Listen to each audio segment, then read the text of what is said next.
दोस्तों, सुजलॉन एनर्जी की बात करें तो स्टॉक ने आज एक फ्रेश 52 वीक का लो बनाया और वहां से बाउंस बैक कर गया स्टॉक। पॉजिटिव क्लोजिंग दी है। तो क्या इसका मतलब गिरावट थम चुकी है और यहां से फिर पॉजिटिव माहौल बनना शुरू होगा? क्योंकि आज इसने एक जबरदस्त लो बनाया। एक बार यहाँ पे पैनिक सेलिंग नहीं हुई बल्कि बिकवाली के बजाय खरीदारी शुरू हुई। ये एक शुभ संकेत तो दिखाई दे रहा है। अब यहाँ पे मोतीलाल ओसवाल ने अपनी नई रिपोर्ट जारी की है। क्या कहना है मोतीलाल ओसवाल का, उसको जानेंगे। इसके अलावा दिसंबर के अंदर रिन्यूएबल एनर्जी के जो आंकड़े निकल कर आए वो काफी उत्साहवर्धक है।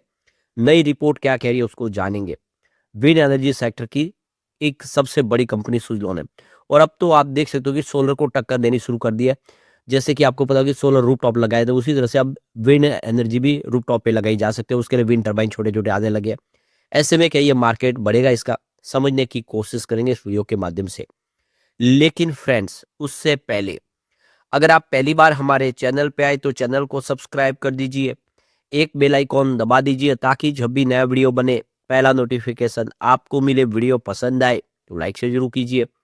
चलो फ्रेंड्स, वीडियो स्टार्ट करते हैं। मैं हूं आपका दोस्त एसबी दवे और हमारे अपने चैनल ऑनलाइन कमाई में आपका बहुत बहुत स्वागत है।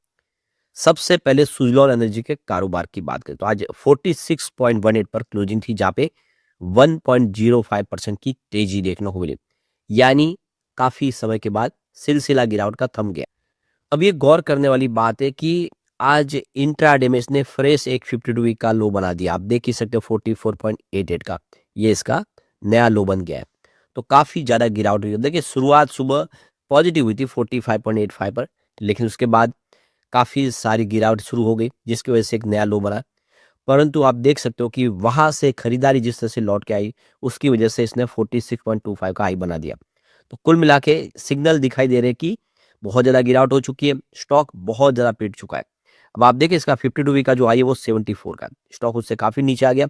और इसका आप देखो कोविड के बाद जो हाई है वो तो 86 रुपीज का। अब 86 रुपीज का स्टॉक अगर 44 के पास आ जाए तो आप समझ ही सकते हो बहुत ज्यादा पिटाई हो चुकी है। तो ऐसे में अच्छी कंपनियां तो फिर बाउंस बैक देगी क्योंकि सुइलॉन फंडामेंटली मजबूत है, इसकी प्राइस काफी फेयर है और कंपनी का रिजल्ट बहुत अच्छा है। लगातार कंपनी प्रॉफिट में बनी हुई है।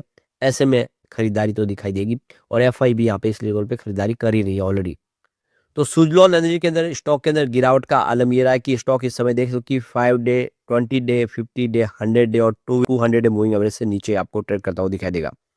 तो इस समय इसमें आप तो सिग्नल तो कमजोर दिखाई देंगे। आप देखें दबाव की स्थिति बनी हुई है, लेकिन अच्छी बात यह है कि बाजार क्लोज हो रहा था, इसने बाउंस बैक दे दिया है। तो अभी जो प्राइस गिरी उसकी वजह से स्टॉक काफी अट्रैक्टिव हो चुका है। वैल्यूएशन काफी अच्छी लग रही है। यहाँ पे देखिए रिटर्न ऑन इक्विटी इसका देखिए रेशियो यानी आरओई वो 40.4% के आसपास है। प्राइस टू बुक इसका देखिए पीबी रेशियो वो हाई है 7.9 पर, जो एक तरह से कह रहे हैं कि ये वैल्यूएशन इसकी एक्सपेंसिव है। लेकिन आप समझ सकते हो कि बुक वैल्यू के हिसाब से बेहतर है और आप समझ इस सेक्टर में जिस तरह से संभावना बनी है आने वाले समय यहाँ से और तेजी की संभावना बन सकती है डेफिनेटली। तो यहाँ पे इसकी पेयर कंपनी से तुलना करें, इसका वैल्यूएशन आपको काफी अट्रैक्टिव लगाई देगा क्योंकि यहाँ पे price to earning to growth यहाँ पे अगर पीजी रेशियो देखें तो काफी लो है, 0.1 है, जो इंडिकेट कर रहा है कि ये स्टॉक इस समय अंडर वैल्यू है। और यहाँ पे देखो कि स्टॉक की जो परफॉर्मेंस है जो 8.55% का इसने निगेटिव रेटिंग दिया पिछले एक साल में, और जबकि इसकी जो प्रॉफिट है उसमें 221% की जबरदस्त जंप देखने को मिली है। तो जिस हिसाब से प्रॉफिट बढ़ा, बिजनेस बढ़ा, उस हिसाब से शेयर की प्राइस नहीं बढ़ी है। इसीलिए यहाँ पे एक लोगों के अंदर भावना है कि ये आने वाले समय बेहतर करेगा। अब इसकी फाइनेंशियल से देखें तो डेट टू इक्विटी रेशियो आप देखें इस समय 0 है और काफ़ी अच्छा लग रहा है। और आप देखिए इसकी जो लॉन्ग टर्म ग्रोथ स्टोरेज देखें तो जो सेल्स अगर देखें एनुअल रेट वो 39.83% है, जो काफ़ी अच्छी है। और ऑपरेटिंग ग्रोथ देखें तो वो 37.85% के आसपास है। तो ये देखो कि इसकी नेट प्रॉफिट ग्रोथ काफ़ी स्ट्रॉन्ग है और उसमें 294% का जबरदस्त जंप देखने को मिला है। तो इससे आप समझ सकते हो कि कंपनी के रिजल्ट अच्छे आ रहे हैं, इससे उम्मीद बेहतर की जा सकती है। अब यहाँ पे जो लेटेस्ट अपडेट निकल के आ रही है वो काफी उत्साहवर्धक है। इंडिया ने आप देखो कि 2,97,802.56 million unit renewable energy generate की है 2025 में, सोलर और विंड के कंबाइन से। तो ये देख सकते हो कि काफी सारा अचीवमेंट देखने को मिला, जबरदस्त रिन्यूएबल एनर्जी की सोर्सेज बढ़ रहे हैं। तो दिसंबर 2025 के दौरान देखें तो total 23,331.39 million unit electricity generate हुई है रिन्यूएबल एनर्जी के सोर्सेज के माध्यम से, जिसमें बड़ा योगदान हाइड्रो पावर प्रोजेक्ट का भी है, जो ईयर ऑन बेसिस पे 17.99% की जंप दिखा रहा है। और पिछले साल दिसंबर 2024 के मुकाबले इस बार आप देखें तो इलेक्ट्रिसिटी का जो प्रोडक्शन बढ़ा है रिन्यूएबल के माध्यम से। तो 2025 में देखें तो जो इस समय जो रिन्यूएबल एनर्जी है वो एक मेजर रोल प्ले कर रहा है इलेक्ट्रिसिटी डिमांड को पूरा करने में। फुल ईयर की बात हो यहाँ पे 2,97,802.56 million unit renewable energy generate हुई है, जिसमें सोलर एनर्जी का एक बड़ा योगदान है। एनुअल जनरेटिंग जो देखें तो यहाँ पे इसमें कंट्रीब्यूशन काफ़ी बड़ा 1,64,542.97 मिलियन यूनिट सोलर एनर्जी का माध्यम से बिजली जनरेट हुआ है। उसमें सबसे बड़ा जो कि जैसे सोलर पार्क बनाए हुए हैं, रूफटॉप इंस्टॉलेशन है और ओपन एक्सेस सोलर प्रोजेक्ट के माध्यम से ये बिजली का निर्माण हुआ है। इसके अलावा विंड एनर्जी ने एक बड़ा रोल प्ले किया है। यहाँ पे देखिए तो कि करीब 1,04,006.54 मिलियन यूनिट इलेक्ट्रिसिटी जनरेट हुई है विंड एनर्जी के माध्यम से। तो ये देखो कि विंड एनर्जी वैसे बहुत ज़्यादा अगर सीजनल और इस समय वेदर कंडीशन के ऊपर डिपेंड रहती है। ज़्यादा हवा चलेगी तभी आप देखें एनर्जी का निर्माण हो पाता है।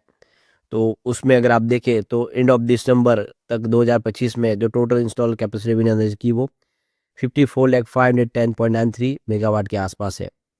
तो कंटिन्यूस देखें तो विंड एनर्जी सेक्टर में निवेश आ रहा है और अब तो हाइब्रिड प्रोजेक्ट शुरू हो चुके हैं विंड और सोलर के कॉम्बिनेशन में एनर्जी स्टोरेज के साथ में। तो ऐसे में इस समय आप देखें तो फ्यूचर काफ़ी ब्राइट दिखाई दे रहा है विंड एनर्जी का भी। तो ओवरऑल आप देखें तो सोलर और विंड का जो कॉम्बिनेशन देखें उसके हिसाब से 85.53% टोटल रिन्यूएबल एनर्जी जनरेट की गई है दिसंबर 2025 में। यानी रिन्यूएबल एनर्जी के सोर्सेज में 85% इन सोलर और विंड का ही योगदान है। तो इस समय आप देख सकते हो कि ज़्यादा से ज़्यादा जो बिजली खपत हो रही है उसमें रिन्यूएबल एनर्जी का सबसे बड़ा रोल है और लगातार ये बढ़ रही है। इंडिया का टारगेट है 500 गीगावाट की कैपेसिटी पाने का 2030 तक, वो हो सकता है कि जल्द पूरा हो जाए। अब यहाँ पे इस गिरावट के बाद मोतीलाल ओसवाल ने अपनी नई रिपोर्ट जारी की है और मोतीलाल ओसवाल ने यहाँ पे बाय की रिकमेंडेशन की है, उन्होंने बाय की कॉल दी है। उनका कहना है कि सुजलॉन एनर्जी के शेयर में जो अभी रिसेंटली करेक्शन है उसके बाद में स्टॉक बहुत ज़्यादा अट्रैक्टिव हो चुका है और रिस्क रिवार्ड देखे तो इसके फेवर में आ चुका है। यानी यहाँ से अब जो डाउन साइड वो काफ़ी लिमिटेड हो गई है और यहाँ से मैं देख सकते हो आगे बढ़ने की उम्मीद काफ़ी ज़्यादा है। तो कंपनी अब देख सकते हो कि तेज़ी से अपने प्रोजेक्ट कंप्लीट करी है और कंपनी को अब देख सकते हो कि सोलर विंड के दोनों प्रोजेक्ट करने में और साथ में एनर्जी हाइब्रिड प्रोजेक्ट भी कंपनी कर रही है स्टोरेज के। तो इससे आने वाले समय डिमांड बढ़ी, तो डाटा सेंटर्स वगैरह के अंदर वो काफ़ी ज़्यादा इलेक्ट्रिसिटी की डिमांड बढ़ रही है कमर्शियल यूज में। और आप देखें तो ऐसे में सुजलॉन जिसकी ऑर्डर बुक बहुत ज़्यादा मजबूत है आने वाले समय बेहतर कर सकती है। तो सुजलॉन ने के शेयर में देखें तो यहाँ पे फाइनेंशियल 2026 में 15% की ऑलरेडी गिरावट हो चुकी है, जिसकी वजह से देखें तो यहाँ पे मोतीलाल ओसवाल को लगता है कि अब यहाँ से उम्मीद बेहतर की जा सकती है और इसकी जो वैल्यूएशन है वो काफ़ी अट्रैक्टिव हो चुकी है और आने वाले समय सुजलॉन यहाँ से अच्छी तेज़ी दिखा सकता है और बिल्कुल आज वही सिग्नल हमने देखने को मिला है। यहाँ पे मोतीलाल ओसवाल ने जो एस्टिमेट लगाया कि जो CAGR उसमें 5.8% की ग्रोथ 15% तक 2030 तक जाती हुई दिखाई देगी।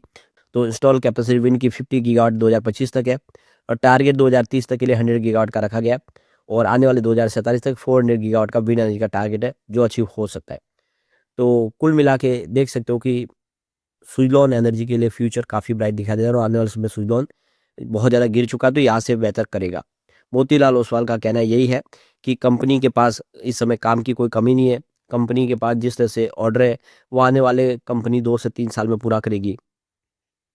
तो मोतीलाल ओसवाल ने जो एक एनुअल इंस्टॉलेशन कैपेसिटी की बात की वो लगातार बढ़ेगी। 6 गीगावाट अगर फाइनल 2026 तक है तो 8 गीगावाट 2027 तक होगी और 10 गीगावाट 2028 तक होगी। तो कुल मिला के देखें ऐसे में आने वाले समय स्थिति बदलेगी और ये स्टॉक कमाल कर सकता है। लेकिन फ्रेंड्स कोई भी इन्वेस्टमेंट करने से पहले अपने फाइनेंशियल एडवाइजर से एडवाइस ले ले या अपना खुद का रिसर्च करें, क्योंकि मैंने वीडियो आपके एजुकेशनल पर्पज के लिए ही बनाया। वीडियो पसंद आए तो लाइक शेयर जरूर कीजिए और चैनल को सब्सक्राइब कर दीजिए। Thank you friends.